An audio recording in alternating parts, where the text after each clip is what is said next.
Monsieur Kounana Sila, bonjour. Bonjour, monsieur. Je rappelle que vous êtes de la cellule de communication du RPG Arc-en-Ciel. Le chef de l'État, lors de sa récente visite d'État en France, a laissé planer le doute sur un éventuel troisième mandat. Pour l'opposition, c'est le signe de plus que Alpha Condé veut tripatouiller la Constitution pour pouvoir se maintenir après 2020. Est-ce que c'est votre point de vue? Non, pas du tout. Moi, je pense que ce débat est précoce et prématuré. Jusqu'à date, le président de la République n'a jamais fait officiellement cas d'une intention éventuelle de briguer un troisième mandat. Il n'a jamais dit aussi qu'il ne va pas se représenter.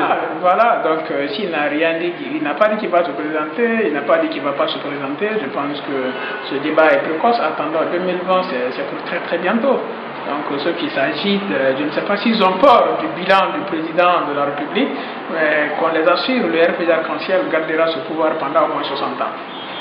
Quand vous dites que le RPG gardera le pouvoir durant 60 ans, c'est-à-dire il y aura un autre candidat du RPG Arc-en-Ciel en 2020, ou bien c'est la continuité avec le professeur? Le RPG Arc-en-Ciel est une institution qui regorge de valeurs intellectuelles. Vous faites allusion à qui, par exemple, pour 2020? Illimité. Le nombre est limité. Un nom peut-être?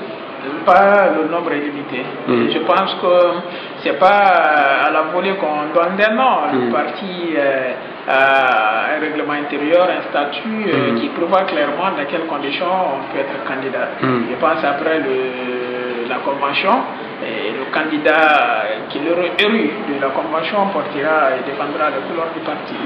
Alors, Elaï Serouna Souma, Kontigi de la Basse-Guinée, a dit samedi au siège de l'Union Mandingue que désormais, quiconque brûle le pneu sur la route à Conakry, qu'il aura affaire à la Basse-Guinée.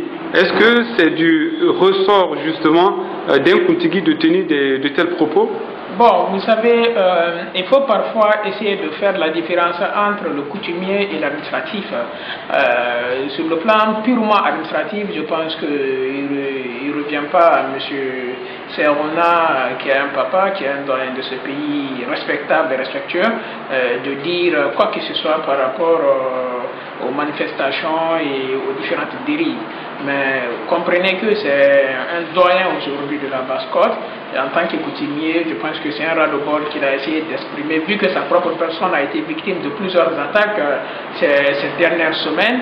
Et franchement, c'est révoltant qu'à chaque fois dans le pays, que c'est seulement en Basse-Côte, principalement à Conakry, sur l'axe Bambé-Tokoza, qu'il y a malheureusement souvent des violences. Et on porte atteinte au bien public, on porte atteinte au bien privé, on porte atteinte même à la vie des personnes qui ne partagent pas certaines opinions. Je pense que la démocratie signifie diversité de vues, diversité politique, diversité dans l'appartenance politique, mais franchement, on peut mener un combat politique civilisé. Un combat politique civilisé veut dire respecter les valeurs républicaines. On peut manifester, les manifestations sont constitutionnelles, quoique bien encadrées par les autres organiques, notamment le code pénal et le code de procédure pénale.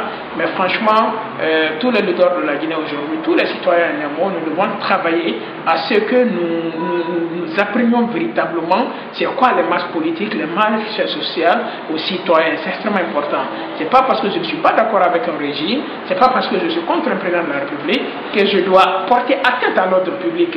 L'ordre public est strictement encadré par la loi. La loi permet aux autorités de ne pas accepter le trouble à l'ordre public et franchement de sévir et avec la dernière énergie tout citoyen qui tentera de troubler l'ordre public, parce que si nous vivons dans la cohésion, si nous pouvons sortir librement, aller travailler, revenir à la maison, si nous pouvons travailler pour pouvoir nourrir la famille, c'est parce qu'il y a un cadre global de vie sain, c'est parce qu'il y a un cadre global de stabilité. Mais si franchement il y a certains citoyens, parce que ne se reconnaissant pas dans un pouvoir donné, passent tout leur temps à créer des troubles, à créer des stabilités, franchement ça ne peut pas permettre au pays d'avancer. La diversité politique d'accord, le droit à manifester d'accord, mais le respect du cadre légal et réglementaire d'abord. Donc franchement, entre Guinéens, acceptons de mener le combat politique beaucoup plus dans l'idée que dans la violence. La violence ne construira pas, surtout qu'il n'y a pas un Guinéen supérieur à d'autres. Nous sommes tous Guinéens, nous sommes tous égaux devant le droit, nous avons les mêmes droits, les mêmes devoirs.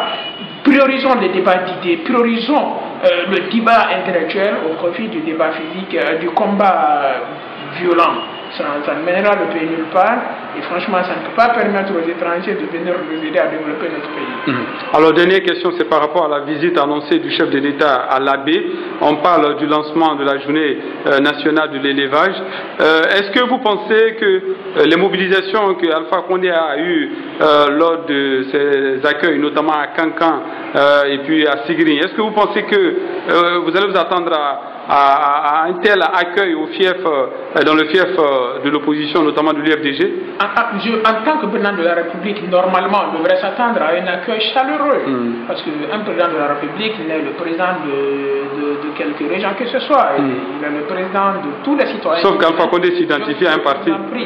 Mais c'est un parti qu'il a porté au pouvoir. Il ne s'identifie pas à un parti, mais c'est un parti qu'il a porté au pouvoir.